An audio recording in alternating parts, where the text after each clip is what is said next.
স্বাগত দীপ্ত সংবাদে। আপনাদের সাথে আছি আমি আনোয়ারুল আলম। নির্বাচনের পর খুব অল্প সময়ের মধ্যেই সরকার নির্বাচনী প্রতিশ্রুতি বাস্তবায়নের কাজ শুরু করেছে বলে জানিয়েছেন প্রধানমন্ত্রী তারেক রহমান। বলেন, নাগরিকদের দুর্বল রেখে রাষ্ট্র শক্তিশালী হতে পারে না। দেশের বিভিন্ন ধর্মীয় প্রতিষ্ঠানে সেবাদানকারী ব্যক্তিদের জন্য সম্মানী প্রদান কার্যক্রমের উদ্বোধনী অনুষ্ঠানে এসব কথা জানান প্রধানমন্ত্রী।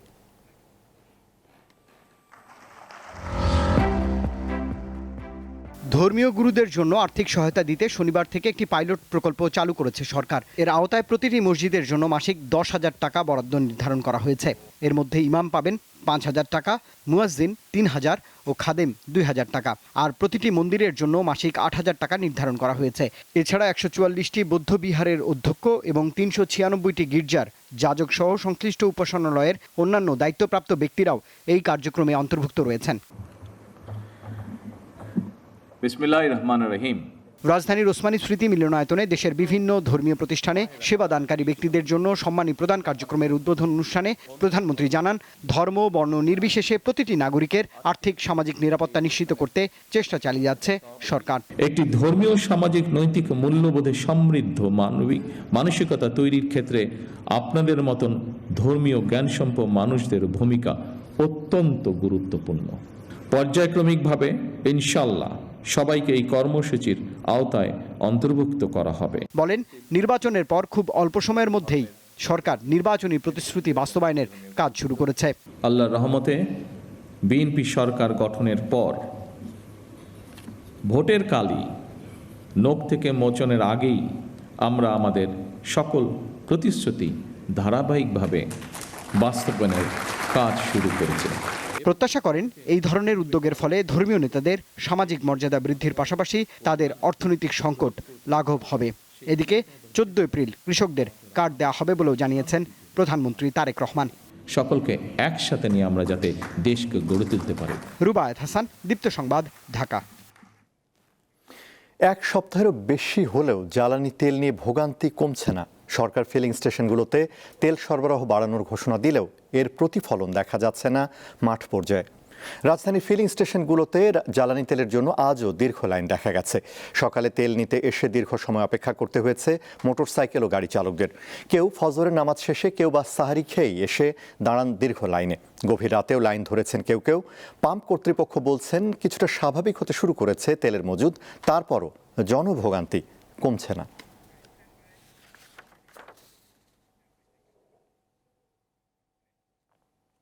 আমি আজকে 2 দিন যাবত 2 ঘন্টা 3 ঘন্টা যাবত 2 ঘন্টা দাঁড়ায় থেকে 200 টাকার, কোথাও 250 টাকার, এই ট্রাস্টে 300 টাকার তেল। আমি 2 ঘন্টা দাঁড়ায় থেকে 300 টাকার তেল দিয়ে আমি কি করব? আমি তো আজকেই চলতে পারবো না। সরকার এটা কি করতেছে? সরকার বলতেছে পর্যাপ্ত মজুদ আছে, আমাদের পর্যাপ্ত তেল দিতেছে। কোথায় পর্যাপ্ত পাইতেছি আমরা? এখন গ্রামের বাড়ি যাবে সবাই, তো গ্রামের বাড়ি যাওয়ার জন্য তো একটু বেশি পরিমাণ ফুয়েল দরকার হয়। সেক্ষেত্রে পর্যাপ্ত না 500 টাকার তেল। 9টা 13 দাঁড়াইছি, এখন বাজে 10টা 9, প্রায় 1 ঘন্টা, মাত্র 2.5 লিটার তেল পাইছি 300 টাকার। দেখা যাচ্ছে আমার 50 কিলো যাবে, আবার এসে লাইনে দাঁড়াতে হবে।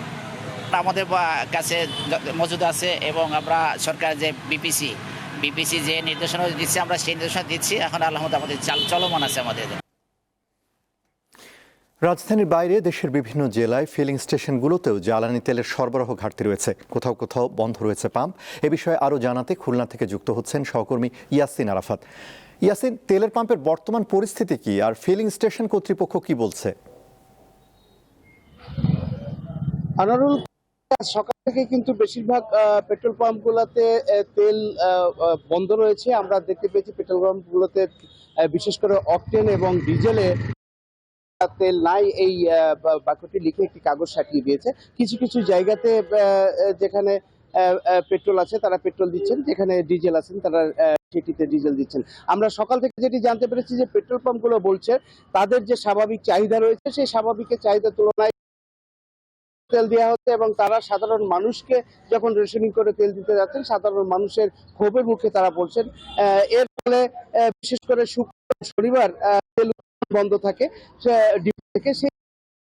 তারা বলছেন যে সেটি যদি বন্ধ হয় তাহলে বৃহস্পতিবার আগে তেল দিয়ে দেওয়া হয় তাহলে সাধারণ মানুষকে এই সেবাটা খুব সহজেই দিতে পারবে, কিন্তু সেটি না দেওয়ার কারণে তারা আজ সকাল থেকে তেল উত্তোলন বন্ধ করেছেন এবং সেই তেল উত্তোলন বন্ধ করার কারণেই খুলনার বেশিরভাগ পেট্রোল পাম্প সাধারণ মানুষ কিন্তু এই মুহূর্তে খুলনার পেট্রোল পাম্পগুলির যে দু একটি খোলা রয়েছে সেখানে কিন্তু আমরা দেখতে পেয়েছি সাধারণ মানুষের ভিড় অনেক বেশি রয়েছে এবং তারা তেল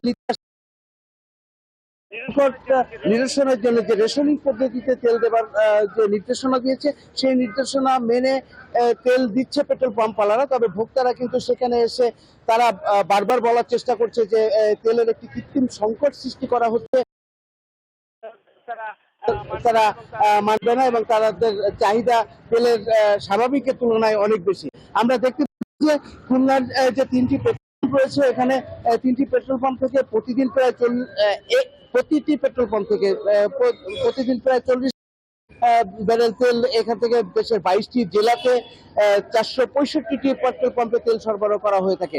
সেই তেল নেবার সময় এসেও কিন্তু তারা প্রত্যেকটি জায়গাতে এই তেল সরবরাহ পাচ্ছে না, ফলে এই যে পেট্রোল পাম্পের সঙ্গে সাধারণ মানুষের মধ্যে যে দূরত্বটা হচ্ছে, তাদের মধ্যে যে ক্ষোভের সঞ্চার হচ্ছে, সেটি নিয়ে কিন্তু পেট্রোল পাম্প সেই কারণে তারা তেল উত্তোলন বন্ধ রেখেছেন এমনটি বলছেন। তবে সাধারণ মানুষ যেটি বলার চেষ্টা করছেন সেটি হচ্ছে যে তেল রেশিও অনুসারে নিতে পারি, কিন্তু মাত্র 150 টাকা বা 200 টাকা যে তেল দেওয়া হচ্ছে সেটি তুলনায় যদি 500 টাকা করে তেল দেওয়া হয় চলাচলের যে সুবিধাটা হয় এবং প্রতি ঘন্টায় বা 2-1 দিনের মধ্যেই তাদের বিভিন্ন পেট্রোল পাম্পে তেলের জন্য ধর্ণা দিতে হয় না, এমনটি তারা বলছেন। বিষয়ে আমি আনারুল আপনার মাধ্যমে জানিয়ে রাখি যে এই তেল খোলাভাবে বিক্রি দেওয়া হচ্ছে, ভুক্তভোগী হয়ে পড়ছেন কিন্তু দেশের প্রান্তিক পর্যায়ের কৃষকরা।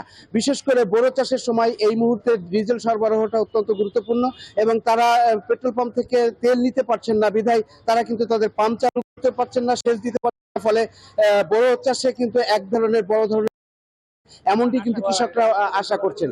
তবে খুব তাড়াতাড়ি এই তেলের সংখ্যা হবে এমনটি কিন্তু আশা প্রকাশ করেছেন পেট্রোল পাম্প মালিক রয়েছেন তারা সহ ডিপোওয়ালারা। বলছেন যে সরকারি যে নির্দেশনা আছে সেই নির্দেশনা অনুসারে তারা তেল উত্তোলন করবে এবং সেই উত্তোলনের মাধ্যমেই আগামী দিনে দেশের যে তেলের সংকট সেই সংকটের সৃষ্ট নিরসন খুব দ্রুততার সাথে হবে এমনটি তারা আশা প্রকাশ করছেন। এটি ছিল খুলনা থেকে। জি ইয়াসিন, আপনাকে ধন্যবাদ। খুলনা থেকে জানাচ্ছিলেন সহকর্মী ইয়াসিন আরাফাত। আন্তর্জাতিক পরিস্থিতির দোহাই দিয়ে বরগুনায় পেট্রোল ও অকটেনের চরম সংকট দেখা দিয়েছে। জ্বালানি তেলের অভাবে গত 6 দিন ধরে গভীর সমুদ্রে যেতে পারছেন না হাজারো জেলে। এ বিষয়ে বিস্তারিত জানাতে বরগুনা থেকে যোগ দিচ্ছেন সহকর্মী শাহ আলী। শাহ আলী, জ্বালানি তেলের অভাবে মাছ শিকারে নিশ্চয়ই একটা প্রভাব পড়েছে, জেলার সার্বিক পরিস্থিতি আমাদের জানান।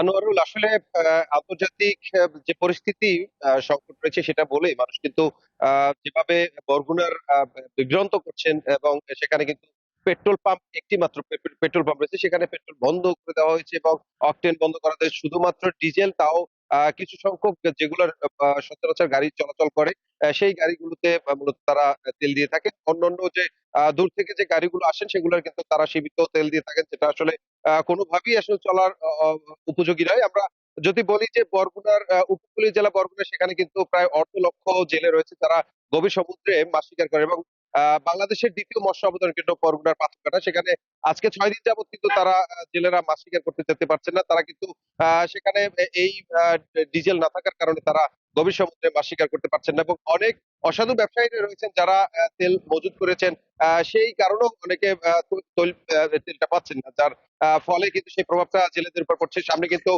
আসন্ন ঈদ আসছেন, সেই ঈদকে সামনে রেখে জেলেরা মাছ শিকার করে তার পরিবার পরিজন নিয়ে ঈদ করবেন, সেটা থেকে তারা কিন্তু বঞ্চিত হচ্ছেন এবং এই যে আন্তর্জাতিক যে পরিস্থিতি তারা চাপটা দেখাচ্ছেন, কিন্তু বিভিন্ন জায়গায় কিন্তু তৈল দেখা যাচ্ছে যে তারা পাচ্ছেন, কিন্তু বরগুনা উপকূলীয় জেলা যেখানে জেলেরা এই মাছ শিকার করে তাদের জীবিকা নির্ভর করেন, সেই সকল জেলেরা তারা পাচ্ছেন না। এবং বিশেষ করে যারা মোটরসাইকেল ভাড়ায় চালিত, যারা সংসার চালায় মোটরসাইকেল, তারা কিন্তু কয়েক হাজার ভাড়া মোটরসাইকেল চালিত তারা কিন্তু পাচ্ছে না। এখানে কিন্তু যে তৈলের পাম্প রয়েছে সেখানে কিন্তু আমরা এসেছি এবং সেখানে বড় করে কিন্তু তারা লিখে দিয়েছেন যে অকটেন নেই, পেট্রোল নেই। এটা কিন্তু তারা সাদা কাগজে। এখানে অসংখ্য মানুষ সকাল থেকে এসে লম্বা লাইন ধরে দাঁড়িয়ে থেকে কিন্তু তেল পাচ্ছেন না। গতকাল থেকে এই তেলটা কিন্তু পুরোটাই বন্ধ হয়ে গিয়েছে। এখন যে অবস্থা, যে যারা ওষুধ কোম্পানিতে চাকরি করেন তারা মূলত তারাও রয়েছেন এবং তারা ওষুধ সাপ্লাই দিতে পারছেন না।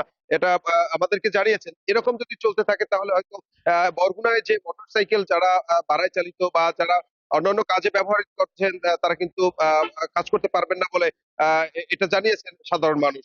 তো তৈলের পাম্প থেকে আমার কাছে সর্বশেষ তথ্য ছিল। আনোয়ারুল। জি, শাহ আলী, আপনাকে ধন্যবাদ। বরগুনা থেকে জানাচ্ছিলেন সহকর্মী শাহ আলী।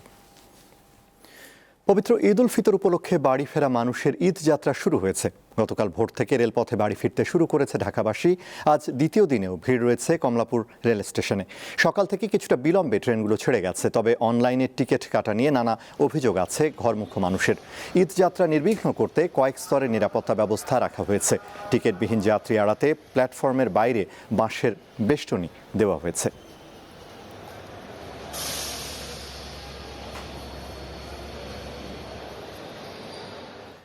ঝিনাইদহে বিএনপি ও জামায়াতের নেতাকর্মীদের মধ্যে সংঘর্ষের জেরে তরু মিয়া নামে এক বিএনপি কর্মী নিহত হয়েছেন। গতকাল রাত ৮টার দিকে ঢাকা মেডিকেল কলেজ হাসপাতালে চিকিৎসাধীন অবস্থায় তিনি মারা যান। পুলিশ ও স্থানীয়রা জানান, মাধবপুর গ্রামে শুক্রবার জামায়াতের মহিলা শাখার পক্ষ থেকে ইফতারের আয়োজন করা হয়। দুপুরে ইফতারের আয়োজন নিয়ে নারী কর্মীদের সাথে স্থানীয় বিএনপি নেতাকর্মীদের বাকবিতণ্ডা হয়। এক পর্যায়ে মহিলা কর্মীদের পরিবারের সদস্যদের সাথে বিএনপি কর্মীদের সংঘর্ষ বাঁধে। এতে উভয় পক্ষের অন্তত ৮ জন আহত হয়। তাদের উদ্ধার করে ঝিনাইদহ সদর হাসপাতালে ভর্তি করা হয়। আহতদের মধ্যে তরু মিয়াকে আশঙ্কাজনক অবস্থায় ঢাকা মেডিকেল কলেজ হাসপাতালে ভর্তি করা হয়। সেখানে তিনি মারা যান।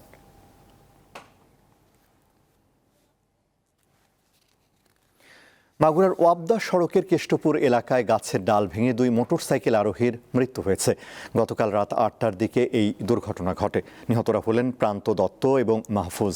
তারা মাগুরার শ্রীপুর উপজেলার বাসিন্দা। পুলিশ জানায়, প্রান্ত দত্ত ও মাহফুজ মোটরসাইকেলে মাগুরা ওয়াবদা সড়ক দিয়ে যাওয়ার সময় তাদের উপর একটি গাছের বড় ডাল ভেঙে পড়ে। এতে ঘটনাস্থলেই প্রান্তের মৃত্যু হয় এবং তার সঙ্গে থাকা মাহফুজ গুরুতর আহত হন। স্থানীয়রা মাহফুজকে উদ্ধার করে মাগুরা 250 শয্যা বিশিষ্ট হাসপাতালে ভর্তি করেন। সেখান থেকে উন্নত চিকিৎসার জন্য তাকে ফরিদপুর নেওয়ার পথে তার মৃত্যু হয়।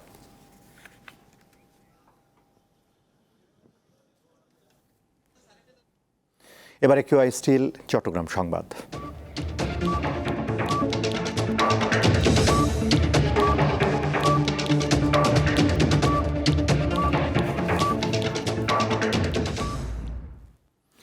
আল্লাহ ধনী গরিবের পার্থক্য দূর করে একটি অর্থনৈতিক ভারসাম্যপূর্ণ সমাজ প্রতিষ্ঠা এবং ধনী গরিবের মধ্যে একটি সৌহার্দ্যপূর্ণ সম্পর্ক স্থাপন করার জন্য জাকাতের প্রচলন করেছেন বলে মন্তব্য করেছেন কেডিএস গ্রুপের চেয়ারম্যান ও Chittagong metropolitan chamber of commerce and ইন্ডাস্ট্রির প্রেসিডেন্ট খলিলুর রহমান। গতকাল চট্টগ্রামের পটিয়া উপজেলার সাইদাইর, জিরি, কুসুমপুরা, কাশিয়াইশ, আশিয়া এবং বড়লিয়া ইউনিয়নের 10,000 হতদরিদ্র নারী পুরুষের মাঝে কেডিএস গ্রুপের চাল বিতরণ অনুষ্ঠানে তিনি কথা বলেন। ভারসাম্যপূর্ণ সমাজ প্রতিষ্ঠার লক্ষ্যে সমাজের বিত্তবানদের এগিয়ে আসার আহ্বান জানান তিনি।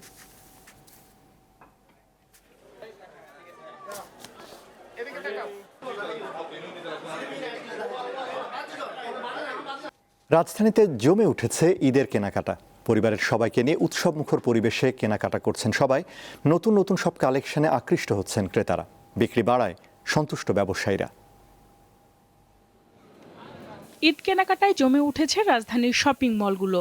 সব বয়সের ক্রেতার আনাগোনায় মুখর সব বিপণী বিতান। সাধ্যের মধ্যে নিজের, পরিবার ও স্বজনদের জন্য চলছে কেনাকাটা। ভিড় এড়াতে অনেকেই দিনের শুরুতেই কেনাকাটা করেন। বিভিন্ন দোকান ঘুরে পছন্দ মতো কেনাকাটা সারেন তারা। বাচ্চাদের নিতে সবকিছু আছে, এই জন্য মূলত এখানে আসা। 2 বাচ্চার জন্য ড্রেস কিনেছি, আর বোন এসেছিল ভাগ্নিদের জন্য ড্রেস। আমি একটা টপস কিনেছি, আর আমার মামা আমাকে একটা গাউন দিয়েছে, আর এখানে আমি জিন্স দেখছি। কাপড় পছন্দের ক্ষেত্রে গরমে আরাম পাওয়া বিষয় মাথায় রাখছেন ক্রেতারা। এক শ্রেণী আসে খুব চাকচিক্য পছন্দ করে, এক শ্রেণী খুব সিম্পল পছন্দ করে, যেমন কটনের উপরে। কেউ মানে দুইটা ভাগে আছে, কেউ নর্মাল চাইতেছে আমি সুতির ভিতরে চাই, কেউ চাইতেছে একটু গর্জিয়াসের ভিতরে। গত বছর অনুযায়ী এবারের ক্রেতারা খুবই ভালো, খুবই আনাগোনা আছে, ক্রেতার ডিমান্ডও ভালো। ঈদের আগ পর্যন্ত বেচা বিক্রি এমন ভালো থাকবে আশা ব্যবসায়ীদের। সঞ্জিদা প্লাবনী, দীপ্ত সংবাদ, ঢাকা। দখল, দূষণ এবং মূল নদীর সঙ্গে সংযোগ বিচ্ছিন্ন হওয়ায় অস্তিত্ব সংকটে পড়েছে রাজশাহীর 21টি নদ নদী। দুই পাড় দখল ও দীর্ঘদিন খনন না হওয়ায় বেশিরভাগ নদী এখন মৃতপ্রায়। পরিবেশবিদরা বলছেন, নদীর উৎস মুখে নির্মিত স্লুইস গেট খুলে দেওয়া এবং মাস্টার প্ল্যানের আওতায় খনন করে নদীগুলোর প্রাণ ফিরিয়ে আনা সম্ভব। মহানন্দা, আত্রাই, ছোট যমুনা, ইছামতি, বড়াল, নারদ, সন্ধ্যা, সরমঙ্গলা, বৃহত্তর রাজশাহী জেলার উপর দিয়ে প্রবাহিত হয়েছে ছোট বড় এমন 21টি নদী, যার বেশিরভাগই এখন মৃতপ্রায়। এসব নদীতে বর্ষার সময় কিছু পানি থাকলেও সারা বছর থাকে শুকনা, তাই নৌকা নয়, চলে চাষবাস। আর বর্ষার সময় যতটুকু পানি থাকে তখন সেখানে চলে বাঁধ দিয়ে মাছ চাষ। পুরো জেলা জুড়ে নদীর পাড় দখল করে নির্মাণ করা হয়েছে বিভিন্ন সরকারি ও ব্যক্তিগত স্থাপনা। ফলে যে জল একসময় সুপেয় পানীয় ছিল, এখন তা রোগ জীবাণুর বাহক। মানুষ এদিক সেদিক করে মানে বাড়ি ঘর আগে দিয়ে সব নদী ভরাও লিছে। মারে এই নদীর পানি একসময় খাইছি, একসময় গোসল করেছি, আবার একসময় রান্না বান্না পানি করেছি, আর এখন এই পানি দূষণ তো হয়, আমরা লাইতে পারছি না। এখন এই নদীটা বন্ধ হয়ে গেছে, কোনো পানির ব্যবস্থা নাই, আর কোনো ধারে বাড়ি ঘর দোকান পাশার করে বুঞ্জে গেছে। নদীর বুক আর নদীর তীর দখলের বাইরে নদী হত্যার আরেক কারণ নদীর নাব্যতা সংকট। ফারাক্কা বাঁধের কারণে বছরের 9 মাসই পানি থাকে না উত্তরবঙ্গের অধিকাংশ নদীতে। বিশেষজ্ঞরা বলছেন, এর সমাধান মূল নদীর সাথে সংযুক্ত স্লুইস গেটগুলো উন্মুক্ত করা। একই সাথে ইতিহাস ও মানচিত্র দেখে নদীর ভৌগোলিক অবস্থা বুঝে খনন করার কথা বলছেন তারা। নদীগুলো শুধু খননের নামে খনন না, এটা সত্যিকারেই ড্রেজিংটা ভালো করে করতে হবে এবং ইতিহাসকে দেখে তার যে ভৌগোলিক বৈচিত্র্যের জায়গাগুলো ছিল আগে থেকে সেটা দেখে খনন করতে হবে। এই পানি শোধন করে এই নদীতে নামানোর ব্যবস্থা করতে হবে। 1, 2 হচ্ছে নদীর খননটা অতি জরুরি এবং ময়লা বর্জ্য যাতে কোনো বাজারের বর্জ্য যাতে এইভাবে না ফেলা হয়। আর পরিবেশ কর্মীদের পরামর্শ, সবগুলো নদীকে মাস্টার প্ল্যানের আওতায় নিয়ে আসা। নদীগুলো মূলত দখলমুক্ত করা এবং তারপরে রক্ষার জন্য যে কর্মসূচিগুলো, এগুলো এই নদী রক্ষা কেন্দ্রিক যে সংগঠনগুলো আছে সবাই মিলে আমরা একটা মাস্টার প্ল্যানের আওতায় নিয়ে এসে কিন্তু আমরা এটা করতে পারি। মানচিত্র বা নকশায় নদীর নাম থাকলেও দখল, দূষণ ও পরিকল্পনার অভাবে যেসব নদী হারিয়ে গেছে সেসব ফিরিয়ে আনা না গেলে জীববৈচিত্র্য এবং জনজীবনে ব্যাপক প্রভাব পড়বে বলে মত তাদের। সাইফুর রহমান শিশির, দীপ্ত বার্তাকক্ষ। সেনাবাহিনীর তত্ত্বাবধানে বেশ জোরে সোরে এগিয়ে চলছে পাবনার ইছামতি নদী খননের কাজ। বারবার থমকে যাওয়া প্রকল্পের কাজ শুরু হয় উচ্ছ্বসিত সাধারণ মানুষ। তবে অবৈধ দখলদারদের মামলা বড় চ্যালেঞ্জ বলে মনে করছে পানি উন্নয়ন বোর্ড। শহরের বুক চিরে বইছে ইছামতি নদী। স্বচ্ছ জলরাশি মুগ্ধ করছে সবাইকে, অথচ বছর দুয়েক আগেও যা ছিল আবর্জনায় ভরা। যত ডাস্টবিন নেই আশপাশে, যা কিছু আছে এই জায়গা ভরাট করতেছে। কবিগুরু রবীন্দ্রনাথ ঠাকুর, যিনি এই ইছামতি নদী দিয়ে বজরা নিয়ে তার সাহিত্য কর্ম রচনা করেছেন। আমরা যদি এই নদীর দুই পাশ দিয়ে পার করতে পারি, তাহলে আমরা বিশেষ করে বিকেল বেলা আমরা ওইখানে বসতে পারবো, আমরা একটা বিনোদনের ব্যবস্থা হবে। দখল দূষণের হাত থেকে ইছামতি নদী রক্ষায় 2016 সাল থেকে আন্দোলনে নামে স্থানীয়রা। অবশেষে প্রকল্প হাতে নেয় সরকার। 2024 সালে শুরু হয় নদী উদ্ধার কার্যক্রম। আমরা আন্দোলনকারী হিসাবে যেটা জানি যে আমাদের এই পাবনার এই 5 কিলোমিটারের মধ্যে 138টা মামলা বর্তমানে রয়েছে। মামলার জটিলতার কারণে এই বন্ধ আছে। জেলা পানি উন্নয়ন বোর্ডের তথ্য মতে ইছামতি নদী প্রকল্পের ব্যয় ধরা হয়েছে 1594 কোটি টাকা। প্রকল্পের কাজ শেষ হওয়ার কথা 2027 সালের জুনে। ইছামতির দৈর্ঘ্য 33.772। এর মধ্যে আমরা এ পর্যন্ত সেনাবাহিনীর মাধ্যমে প্রায় 26 কিলোমিটার দৈর্ঘ্য খনন করা হয়েছে। শহরের ভিতরে 5 কিলোমিটার যেটা আছে সেটা 3.5 কিলোমিটার আমাদের ডিজাইন অনুযায়ী যেভাবে আংশিক আমরা খনন করতে পেরেছি। প্রকল্প বাস্তবায়নে কাজ করছে সেনাবাহিনীর 24 ইঞ্জিনিয়ার কনস্ট্রাকশন ব্রিগেড। প্রকল্পের আওতায় ইছামতি নদী প্রবাহমান করতে পদ্মা ও যমুনা নদীর সাথে বিভিন্ন লিংক চ্যানেলগুলো সচল করা হবে। এছাড়া নদীর সৌন্দর্য বর্ধনে বিভিন্ন স্থানে নির্মাণ ও পুনর্নির্মাণ করা হবে ছোট বড় 23টি সেতু। কামরুন নাহার, দীপ্ত, বার্তাকক্ষ। আন্তর্জাতিক প্রসঙ্গ। ইরানের বিরুদ্ধে চলমান যুদ্ধে প্রথমবারের মতো ২৫০০ মার্কিন মেরিন সেনার মোতায়েনের ঘোষণা দিয়েছে যুক্তরাষ্ট্র। এরই মধ্যে জাপানের ওকিনাওয়ায় মার্কিন ঘাঁটি থেকে মধ্যপ্রাচ্যের দিকে রওনা দিয়েছে ৩১তম মেরিন এক্সপেডিশনারি ইউনিটের সদস্যরা। তাদের সঙ্গে রয়েছে শক্তিশালী উভচর যুদ্ধজাহাজ ইউএস ত্রিপলি। এদিকে ইরানের তেল রপ্তানির জন্য গুরুত্বপূর্ণ খারক দ্বীপে হামলার কথা জানিয়েছেন মার্কিন প্রেসিডেন্ট ডোনাল্ড ট্রাম্প। এতে দ্বীপের সামরিক স্থাপনা ও বিমানবন্দর ক্ষতিগ্রস্ত হয়। তবে দ্বীপটিতে থাকা ইরানের তেল অবকাঠামোতে হামলা চালানো হয়নি বলে জানান ট্রাম্প। ইরানের রাজধানী তেহরানেও হামলা চালিয়েছে ইসরায়েল। ইরানের নতুন সর্বোচ্চ নেতা মোজতবা খামেনিকে ধরিয়ে দিতে কোটি ডলার পুরস্কার ঘোষণা করেছে যুক্তরাষ্ট্র। অপরদিকে ইসরায়েলের মধ্যাঞ্চলে ক্ষেপণাস্ত্র হামলা চালিয়েছে ইরান। ইরাকের রাজধানী বাগদাদে অবস্থিত মার্কিন দূতাবাসেও ড্রোন হামলা চালানো হয়েছে। লেবাননে ইসরায়েলি হামলায় নিহত হয়েছেন অন্তত ১২ চিকিৎসাকর্মী।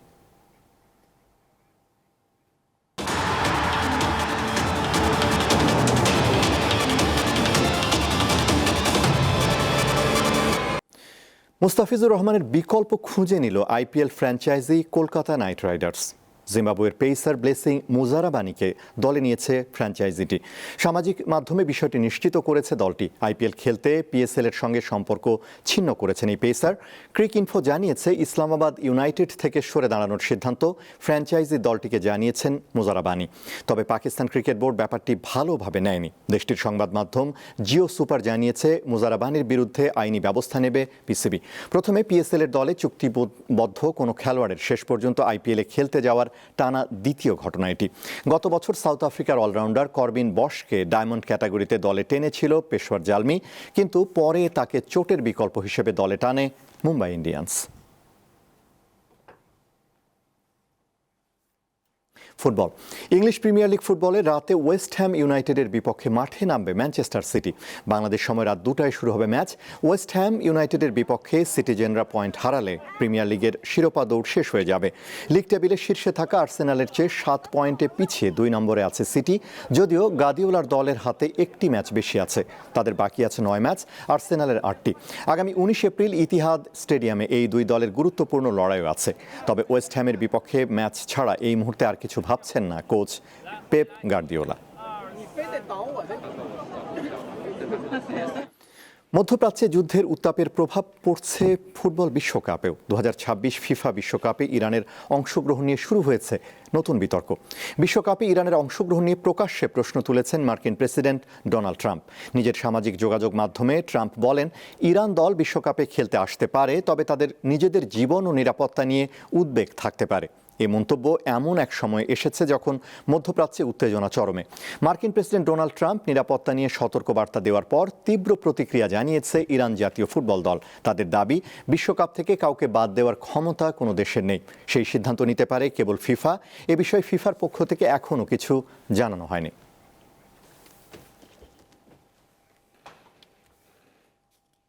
এই ছিল এখনকার মতো। আমাদের পরবর্তী দীপ্ত সংবাদ সন্ধ্যা 6টা 40 মিনিটে দেখার আমন্ত্রণ। এছাড়া আরও তথ্য বিনোদনের খবর পেতে যুক্ত থাকুন দীপ্তর ডিজিটাল প্ল্যাটফর্মগুলোতে। ধন্যবাদ।